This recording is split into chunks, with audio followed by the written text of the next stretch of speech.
Hello दोस्तों, नमस्कार। स्वागत करते हैं आपका हम अपने YouTube channel GS study pro में। दोस्तों, आज के वीडियो में हम लोग संथाल जनजाति के बारे में, झारखंड की संथाल जनजाति के बारे में कुछ महत्वपूर्ण बातों को जानेंगे। ये बातें इतनी महत्वपूर्ण है कि झारखंड में होने वाले प्रत्येक एग्जामिनेशन में इससे रिलेटेड क्वेश्चन रहता ही है। अगर आप आज के वीडियो को कंप्लीट देख लेते हैं, जिसमें मैंने झारखंड में संथाल जनजाति के बारे में विस्तृत जानकारी बताया है, ठीक है, तो आपको झारखंड में होने वाले एग्जामिनेशन में, जिससे कि झारखंड संथाल जनजाति से क्वेश्चन जो पूछे जाएंगे, वहाँ से आपका एक भी क्वेश्चन नहीं छूटने वाला है।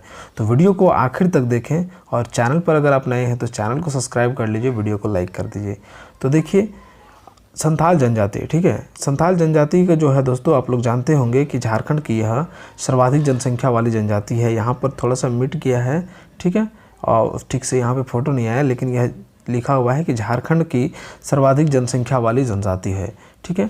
तो इसलिए इस विषय में यह जानना बहुत ही महत्वपूर्ण हो जाता है कि झारखंड में, जो कि एक संथाल बहुल प्रदेश है, तो यहाँ पे कौन सी जनजाति की जनसंख्या सबसे ज़्यादा है, ठीक है। तो इसमें आप देखेंगे तो संथाल जनजाति की जनसंख्या जो है दोस्तों, वो सबसे ज़्यादा है। ऑलमोस्ट जनजातियों की कुल संख्या का लगभग 35%, ठीक है। तो 35% जब इससे इनकी जानकारी जनसंख्या है, तो इसके विषय में जानकारी होना निहायती ज़रूरी है। इसके विषय में अगर आपको जानकारी नहीं होगी तो हो सकता है कि आपका एग्जामिनेशन में, आने वाले एग्जामिनेशन में जो भी क्वेश्चन होगा वो छूट जाएगा, ठीक है। तो देखिए, यह जो है दोस्तों, वो प्रोटो ऑस्ट्रेलाइड प्रजाति समूह से संबंध रखते हैं, ठीक है। प्रोटो ऑस्ट्रेलाइड प्रजाति समूह से ये अपना संबंध रखते हैं और भाषाई दृष्टि से दोस्तों ये ऑस्ट्रो एशियाटिक समूह से संबंधित हैं, ठीक है। तो इस प्रकार अगर आप देखें तो यह झारखंड में सर्वाधिक जनसंख्या वाली जनजाति है, जो कि झारखंड की जनजातियों की कुल जनसंख्या का लगभग 35% आबादी को धारित करते हैं, ठीक है। अगला में देख लीजिए दोस्तों कि यह झारखंड में तो सर्वाधिक है, लेकिन भारत में कितने नंबर पर है। तो दोस्तों, इंटरेस्टिंग बात है कि भारत में यह तीसरे स्थान पर आती है संथाल जनजाति, ठीक है। थर्ड पोजीशन पे आपका संथाल जनजाति है, और पहला और दूसरा तो आप लोग जानते ही होंगे। अगर आप नहीं जानते हैं पहला और दूसरा, तो पहला दोस्तों वो भील जनजाति है और दूसरी जो है दोस्तों वो गोंड जनजाति है। तो पहली भील, दूसरी गोंड और तीसरी जो है वो संथाल जनजाति। कहाँ पर? यह भारत में, भारत लेवल पर देखें, ठीक है, तो यह थर्ड पोजीशन में, लेकिन झारखंड में यह प्रथम पोजीशन पे आती है, प्रथम स्थान पे आती है, ठीक है। उसके बाद देख लीजिए दोस्तों, झारखंड की जो संथाल जनजाति है उसकी एक महत्वपूर्ण परंपरा है कि ये गोदना गोदवाते हैं, ठीक है। पुरुष लोग अपने बाएं हाथ पर सिक्का का चित्र बनवाते हैं, और कहा जाता है, ठीक है, कि अगर पुरुष के बाएं हाथ पर सिक्का का चित्र अगर नहीं होगा तो जनरली लड़कियां जो है वो, संथाल जनजाति की जो लड़कियां हैं दोस्तों, वे उनसे शादी करना पसंद नहीं करती हैं। तो जनरली जो भी संथाल जनजाति के जो पुरुष वर्ग होते हैं, उनके बाएं हाथ पर सिक्का का चित्र होता है, जो कि गोदना से गोदवाते हैं, ठीक है। तो इस प्रकार से ये इनकी विशेष परंपरा है। अब इनके कुछ ऐतिहासिक चीज़ों को हम लोग चलिए जानते हैं, ठीक है। तो देख लीजिए दोस्तों, ये जो है ना मूलतः खेतीहर थे, ठीक है, जिनका रूपांतरण जो है दोस्तों वो कृषक वर्ग में हो गया, और ये जो है वो हड़िया या पोचाई, ठीक है, हड़िया को पोचाई भी कहा जाता है, का ये सेवन करते हैं। ये सेवन, उसके सेवन करने का भी लिए इनको जाना जाता है। हड़िया जो होता है दोस्तों, वो चावल से बनाया जाता है, ठीक है। और ये जो है दोस्तों वो बुनाई कार्य में अत्यंत कुशल होते हैं, यानी कि संथाल जनजाति जो है वो बुनाई कार्य में अत्यंत कुशल होते हैं।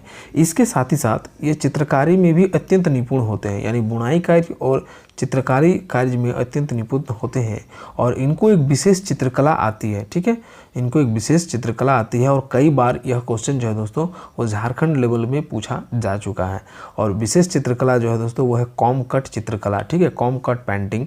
और यह कॉम कट पेंटिंग होता क्या है कि विभिन्न प्रकार के बर्तनों का चित्रकारी करते हैं, विभिन्न प्रकार के बर्तनों पर ये चित्रकारी करते हैं। इसके बाद देख लीजिए, यहाँ पे मैंने नोट किया है कि ये पहले जो थे वो पश्चिम बंगाल के एरिया से बिलोंग करते थे, ठीक है।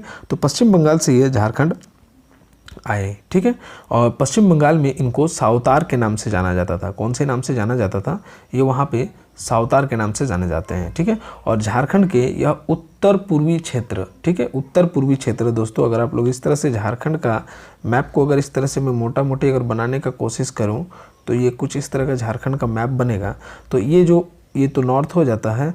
ठीक है, मैं यहाँ से इसका कलर ज़रा सा चेंज कर लेता हूँ। मैं यहाँ से इसको रेड का हूँ, अच्छा लगेगा। ओके, यहाँ पे नॉर्थ हो जाता था, इधर साउथ, इधर ईस्ट, इधर वेस्ट। ठीक है, तो ये वाली एरिया में जनरली इनका निवास स्थान है, यानी नॉर्थ ईस्ट के। और आप लोग जानते हैं कि ये वाली जो एरिया थी, नॉर्थ ईस्ट के एरिया है, उसको कौन से नाम से जाना जाता है झारखंड में? संथाल परगना के क्षेत्र के नाम से जाना जाता है। ठीक है, और संथाल परगना में ही राजमहल की पहाड़ी में निवास स्थान, जो इनका निवास स्थान है, उनको दामिनी कोह के नाम से जाना जाता है। ठीक है, दामिनी कोह, आप लोग दामिनी कोह के बारे में और भी जानना चाहेंगे तो इसके लिए फिर और भी विस्तृत जानकारी हमारे चैनल पर अपलोड किया जाएगा। ठीक है, चैनल पर आप ज़रूर रहें, प्लीज़ वीडियो को आप लाइक करें। ठीक है, दामिनी कोह के नाम से जाना जाता था। इसके बाद संथालों का संस्थापक माना जाता है दोस्तों लुगुबुरु को। ठीक है, लुगुबुरु को संथालों का संस्थापक माना जाता है, और इनका जो भाषा है दोस्तों वो ऑफिशियली क्या है? संथाली है। और यही संथाली भाषा को ही 2004 में जब संविधान की 8वीं अनुसूची में इनको शामिल किया गया है। 2004 में जो संविधान के 8वीं संशोधन जब हुआ था दोस्तों 2003 में, ठीक है, संविधान संशोधन 52वां संशोधन, उसमें जो 8वीं अनुसूची में इनको लागू किया गया था संथाल जनजाति को। ठीक है, उसके बाद देख लीजिए दोस्तों, लिखा हुआ है कि संथाल जो है वो 4 हड़ों में विभक्त थे। ठीक है, 4 हड़ में विभक्त थे, और इनका देख लीजिए चारों हड़ का विवरणी है कि किस्कू हड़ जो है वो राजा हुआ करते थे। ठीक है, उन्हें राजा से वो राजा टाइप के हुआ करते थे। मुर्मू हड़ को पुजारी कहा जाता था, सोरेन हड़ को सिपाही, और मरोड़ी हड़ को कृषक। ठीक है, ये तो हो गए हड़ की बात। उसके बाद देख लीजिए संथाल जनजाति जो है दोस्तों वो 12 आपका गोत्र में विभक्त हैं। ठीक है, 12 गोत्र में विभक्त होने के साथ ही साथ प्रत्येक गोत्र का, ठीक है, 144 उपगोत्र हैं। ठीक है, यानी प्रत्येक गोत्र में 12, पहले तो ऐसे करके मान के चलिए 12 हो गए, 12 गोत्र हो गए। अब इस गोत्र के 12 गो उपगोत्र यानी खुट हुआ करते हैं, फिर इस गोत्र के और 12 उपगोत्र, फिर इसके और 12, तो इस तरह से कुल हो गए 144 उपगोत्र। याद रखना बहुत ही आसान है, 12 गोत्र और 12 का इंटू 12, 144 उपगोत्र। ठीक है, और इससे विवाह से रिलेटेड कुछ बातों को जानते हैं। इसमें दोस्तों अंतरजातीय विवाह होता है। ठीक है, और लेकिन सगोत्रीय विवाह नहीं होता, अर्थात एक ही गोत्र के साथ शादी नहीं होता, और बाल विवाह भी इसमें नहीं होता है। तो इस प्रकार आप इसमें देखें तो सगोत्रीय विवाह और बाल विवाह नहीं होता है। इस चीज़ को आप पॉइंट डाउन कर लें, और अंतरजातीय विवाह ही इसमें होता है। और दोस्तों मैं आपको बता देना चाहता हूँ, यहाँ पे मैंने लिखा नहीं है, ठीक है, कि संथाल जनजाति में अगर सबसे प्रचलित विवाह होती है तो वह है किरिंग बापला। ठीक है, किरिंग बापला होता है दोस्तों, अनुस्वर इधर होगा, किरिंग बापला। ठीक है, किरिंग बापला में क्या होता है कि लड़की के माता पिता के मर्जी से और सभी के मर्जी के मध्यस्थ होते हुए भी शादी होता है, यानी एक तरह से समझिए कि यह अरेंज मैरिज होता है। ठीक है, तो यह सब सर्वाधिक प्रचलित होती है आपका संथाल जनजाति में, और ये किरिंग बापला कहा जाता है। इसके साथ और 8-10 बापला हैं। बापला का अर्थ होता है संथाल में कि शादी, ठीक है, यानी विवाह। तो इस तरह से आप लोग देखेंगे तो सबसे मोस्ट जो विवाह है संथाल जनजाति के लिए वो है किरिंग बापला के नाम से जाना जाता है। ठीक है, और विवाह में वर पक्ष के द्वारा वधु पक्ष को कुछ वधु मूल्य दिया जाता है। ठीक है, क्या दिया जाता है दोस्तों? वधु मूल्य दिया जाता है, और इस वधु मूल्य को पौन के नाम से जाना जाता है। ठीक है, इस वधु मूल्य को पौन के नाम से जाना जाता है। वेरी इंपॉर्टेंट क्वेश्चन है, बहुत बार एग्जाम में पूछा जा चुका है। और इसी में क्या होता है दोस्तों, एक सज़ा के बारे में जानते हैं जो कि सर्वाधिक कठोर सज़ा होती है, वह है बिटलाहा। ठीक है, नाम देख लीजिए दोस्तों, याद रख लीजिएगा, थोड़ा सा इसमें ऑकवर्ड टाइप का नाम है बिटलाहा। एक्चुअली ये दिया जाता है यौन शोषण के दोषी को। ठीक है, और क्या किया जाता है इसमें, इसमें उसको सामाजिक बहिष्कार कराया जाता है। ठीक है, देखिए दोस्तों, मैंने कोशिश किया कि सारी बातों को मैं एक पेज में ना लिखूं, बस पॉइंट बाय पॉइंट लिखा है, एक पॉइंट को लिखा है ताकि मैं आपको उससे समझा सकूं। ठीक है, देख लीजिए, सर्वाधिक सज़ा जो कठोर सज़ा होती है वह बिटलाहा है। यौन शोषण के दोषी को इसको दिया जाता है और उसमें सामाजिक बहिष्कार किया जाता है। हाँ, मैं आप लोगों से ये भी कहना चाहता हूँ कि अगर आप लोग भी इस तरह से लिखकर इस तरह से लिख कर और समझ कर यदि आप लोग पढ़ सकते हैं तो पढ़िए, ये बहुत ही फ़ायदेमंद होती है। ठीक है, बहुत ही फ़ायदेमंद होती है। इस प्रकार से सिंबॉलिक तरीके से अगर आप पढ़ेंगे, सिंबॉलिक मेथड से अगर आप पढ़ेंगे यानी सांकेतिक विधि से, तो ये बहुत ही आसानी होता है आपको समझने के लिए। इससे क्या होगा कि आपका माइंड का रिवीजन भी हो जाएगा, कम जगह पर आप ज़्यादा चीज़ों को लिख पाएंगे और कम समय में ही आप ज़्यादा चीज़ों को रिवीजन कर पाएंगे। क्या ज़रूरी है पूरा सेंटेंस को लिखने की।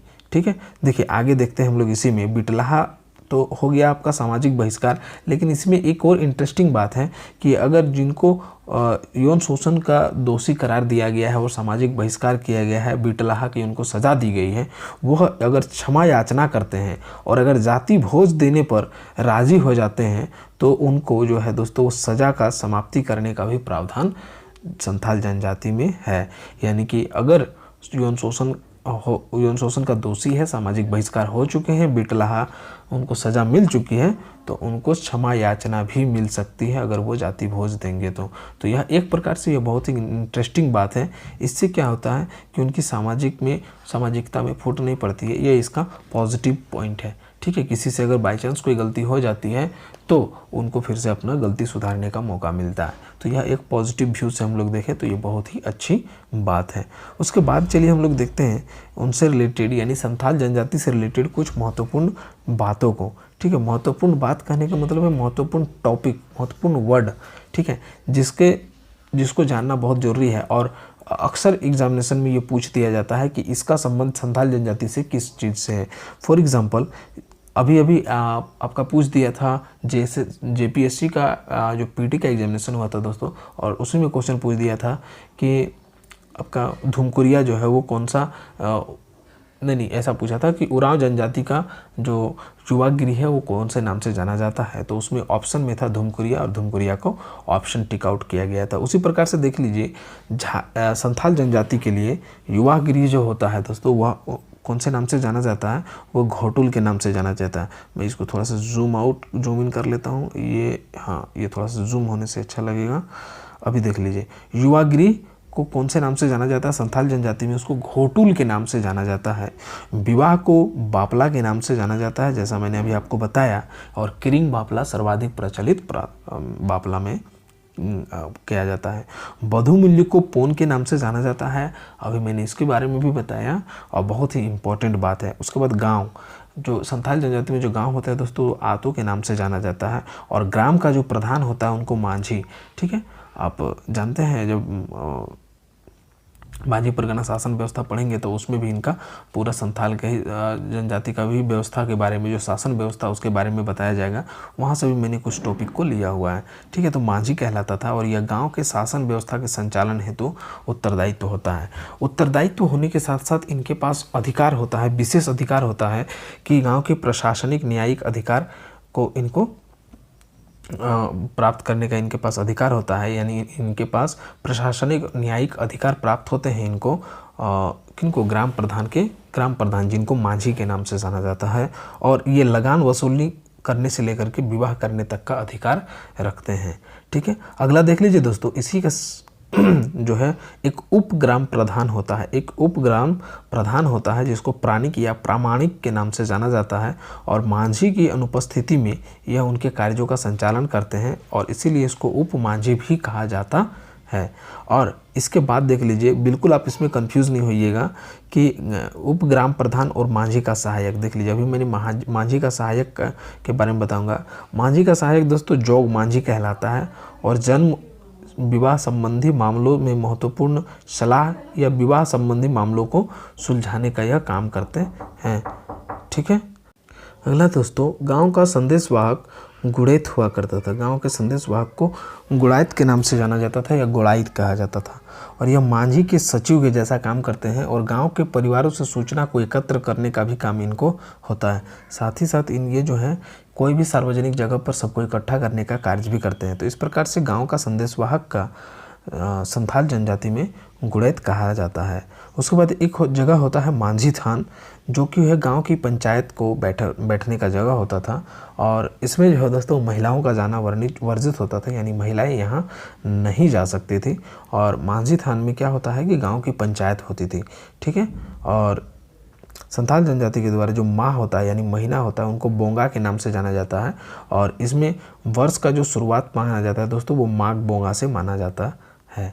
ठीक है, उसके बाद देख लीजिए यहाँ पे ग्राम प्रधान के जो होता है यानी कि प्रधान देवता जो होता है, ठीक है, ग्राम प्रधान तो मैंने देख लिया मांझी कहलाता है। और जो प्रधान देवता होता है दोस्तों संथाल जनजाति का वो आपका सिंह बोंगा होता है, जिसको ठाकुर भी कहा जाता है। और इन्हीं को सृष्टि के रचयिता के नाम से भी जाना जाता है, यानी कि सृष्टि के रचयिता संथाल जनजाति में सिंह बोंगा को माना जाता है, जो कि प्रधान देवता होता है। और इसी के बाद सेकंड पोजीशन का जो प्रमुख देवता होता है यानी प्रधान देवता होता है उसको मारंग बुरु कहा जाता है। आप लोगों ने तो वो गाना सुना ही होगा, संथाल जनजाति वाला मारंग बुरु वाला गाना।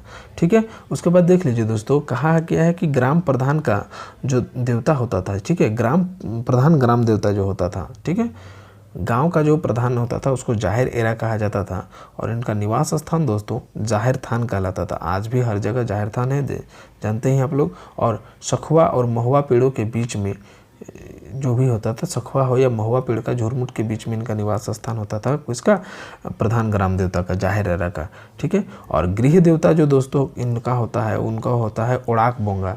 और धार्मिक प्रधान जो होता है जिस व्यक्ति को कहा जाता है उनके पद को नायके कहा जाता है।